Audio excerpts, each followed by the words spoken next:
C'est parti.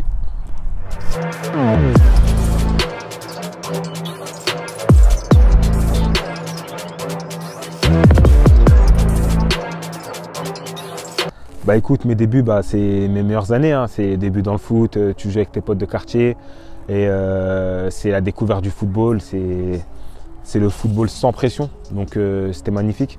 Avec des joueurs comme Romaric de Grétré ou Kenneth Opoku, des joueurs qui étaient du même quartier que moi et qui après m'ont suivi au PSG. Donc rien à dire, que des bons souvenirs. Et après 3 ans dans mon club, le FCM Garges, et ben après je suis parti au PSG et c'était le début d'une autre aventure. Donc après le PSG, c'était 6 belles années. Après avoir vu le PSG à la télé, tu te rends compte que tu peux intégrer le centre de préformation et c'était génial. J'ai connu des joueurs comme Grandi Ngoyi, Steven Nzonzi qui a récemment gagné la Coupe du Monde, des gros joueurs, et à cette époque-là on ne savait pas que ça allait devenir des gros joueurs comme ça, donc nous c'était que de l'amusement avec le rêve dans la tête de devenir professionnel. Moi malheureusement après mon aventure s'arrêtait à l'âge de 18 ans. Mais ça reste que des bons moments. J'ai connu des grands coachs comme Christian Mas, Vasseur et d'autres joueurs après qui ont aussi joué en Ligue 1 comme Youssouf Moulombou, Laris Mabiala, Yannick Boli. Et c'était vraiment une très belle aventure pour moi là-bas. Donc ensuite, à 18 ans, je n'ai pas été conservé. Donc après, j'ai fait un essai à Laval. Et là, Denis Zanco a cru en moi et m'a fait signer un contrat. Et j'ai suivi mon aventure au Stade Lavallois. La première année, j'étais en U18 nationaux à l'époque. Et ensuite, on m'a intégré au groupe professionnel.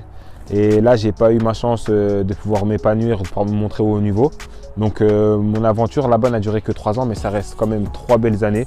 J'ai rencontré de bons joueurs comme Francis Coquelin qui est passé aussi par Valence, et d'autres bons joueurs encore.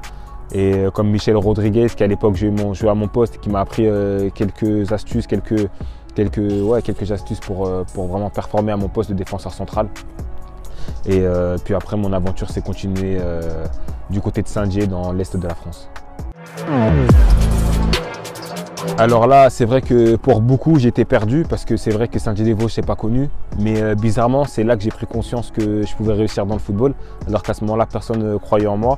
Mais j'ai rencontré des bonnes personnes, des anciens qui m'ont dit déjà de reprendre mes études et qui m'ont fait comprendre que j'avais vraiment un potentiel pour pouvoir performer. Donc j'ai repris mes études, un BTS. Puis après, au niveau du foot, j'ai commencé en CFA 2, puis après en CFA à Raon-l'Étape. Là, j'ai connu un bon coach, un très grand coach comme Richard Désiré qui m'a confié pas mal de responsabilités. J'ai fait 3 ans là-bas où on a fait aussi beaucoup de parcours en Coupe de France, notamment face à Bordeaux où on perd au pénalty. Donc voilà, c'était vraiment des très belles années et des très bons souvenirs. Donc ensuite, c'est vrai que je performe à Raon-l'Étape. Ça m'a valu après d'être sélectionné en équipe de Martinique pour les qualifications dans une compétition qui s'appelle la Gold Cup. Et c'est chose qu'on a réussi à faire. Après s'être qualifié, on est parti aux États-Unis pour jouer la Gold Cup. Et c'est vrai que là, je retouche un peu au niveau. On a joué contre le Mexique, d'autres clubs comme le Panama. Et là, je me suis rendu compte que vraiment, il y avait quelque chose à faire. Et j'avais là-bas aussi un coach qui s'appelait Patrick Cablan qui a cru en moi et qui m'a dit que je ne pouvais pas finir le foot sans toucher au monde pro, sans avoir mon contrat professionnel. J'ai cru en lui et maintenant je le remercie parce que c'est vrai que sur le tard j'ai réussi à être professionnel et c'est grâce à des gens comme ça qui sont des fois derrière toi et qui te poussent à ne pas lâcher que des fois ton rêve se réalise. Dans mon parcours à l'US Raon-l'Étape, j'atterris du côté de Lyon et plus précisément à la Duchère. Et j'ai fait une année, mais c'est vrai que c'est pas ma plus belle année parce que c'est vrai qu'on a cru en moi et que avec des blessures et des méperformances, j'ai pas été à mon niveau. Donc l'aventure n'a duré qu'1 an. Suite à ça, je suis à Moulins et là je découvre un bon coach aussi et un bon préparateur physique qui m'ont remis sur pied aussi, qui ont cru en moi. Et là, de là, je fais une très bonne saison. Je termine dans l'équipe type de N2. Et suite à ça, j'intègre le projet de Quevilly-Rouen. Et on va dire que c'est vraiment là-bas que ma carrière s'est accélérée. Je continue ma petite carrière à Quevilly-Rouen Métropole. Là, je tombe sur un coach, Manu Dacosta, qui croit en moi. Très rapidement, il me confie le brassard de capitaine. On fait une très belle année. De la première année, on atterrit en national. Et suite à ça, on découvre le national et tout se passe bien. On monte aussi en Ligue 2. Donc 2 montées consécutives. Ça reste vraiment des moments formidables pour moi. Moi-même, point de vue personnel, je suis dans l'équipe type de l'équipe nationale. Donc Tout est beau et c'est vrai que ces 3 belles années resteront vraiment marquées à vie parce qu'on avait un bon groupe, des bons joueurs et une mentalité, rien ne pouvait nous atteindre. Donc c'est vraiment des sentiments et des choses qu'on a envie de revivre le plus souvent possible. Après, à mon année en Ligue 2 où je découvre le haut niveau, malheureusement qui se ponctue par une descente, mais à titre personnel, j'ai eu l'opportunité de partir en Turquie, dans un club de D2 turc qui s'appelle Giresunspor. C'était vraiment une très belle aventure. Je suis parti avec ma famille et c'est vrai qu'on était vraiment bien. C'est des conditions vraiment high level.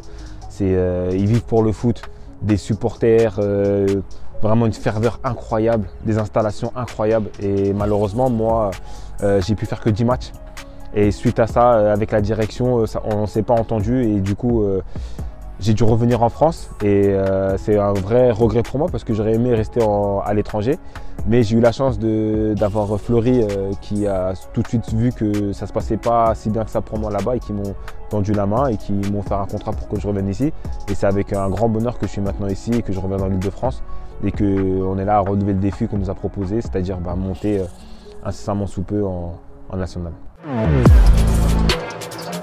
Donc très bien accueilli, hein. Franchement des mecs sympas, que ce soit sur le terrain ou que ce soit en dehors, donc vraiment une très bonne ambiance. Après je me suis bien entendu avec le premier coach qui m'a fait venir, Nicolas Dupuis, et je m'entends aussi bien avec Habib maintenant, donc vraiment il n'y a rien à dire.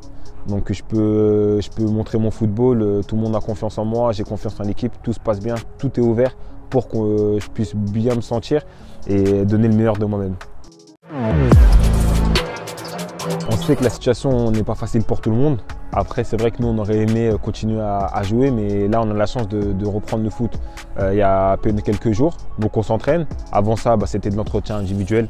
Mais le plus important, c'est qu'on a retrouvé ce lien social avec les partenaires. Dans les vestiaires, on charrie, on chambre, on joue au ping-pong. Et c'est vrai que ça nous manque tout ça. Quand on est confiné chez soi, c'est pas marrant. Mais il y a pire que nous. Il y en a qui sont malades, il y en a qui ne peuvent pas travailler. Nous, on a de la chance d'être en bonne santé. Donc, je relativise très rapidement. Et je me dis qu'on reste quand même des privilégiés. Donc, même si ça nous fait mal, on tient le coup et on fait face. Le plus gueulard sans hésiter, Nicolas Suchet. Déconneur, je dirais nul à IFA. Malgré ses 34 ans, je lui donne la palme d'or. Le plus rapide, Bissou Routouré, flashé il n'y a pas longtemps à 37 km/h.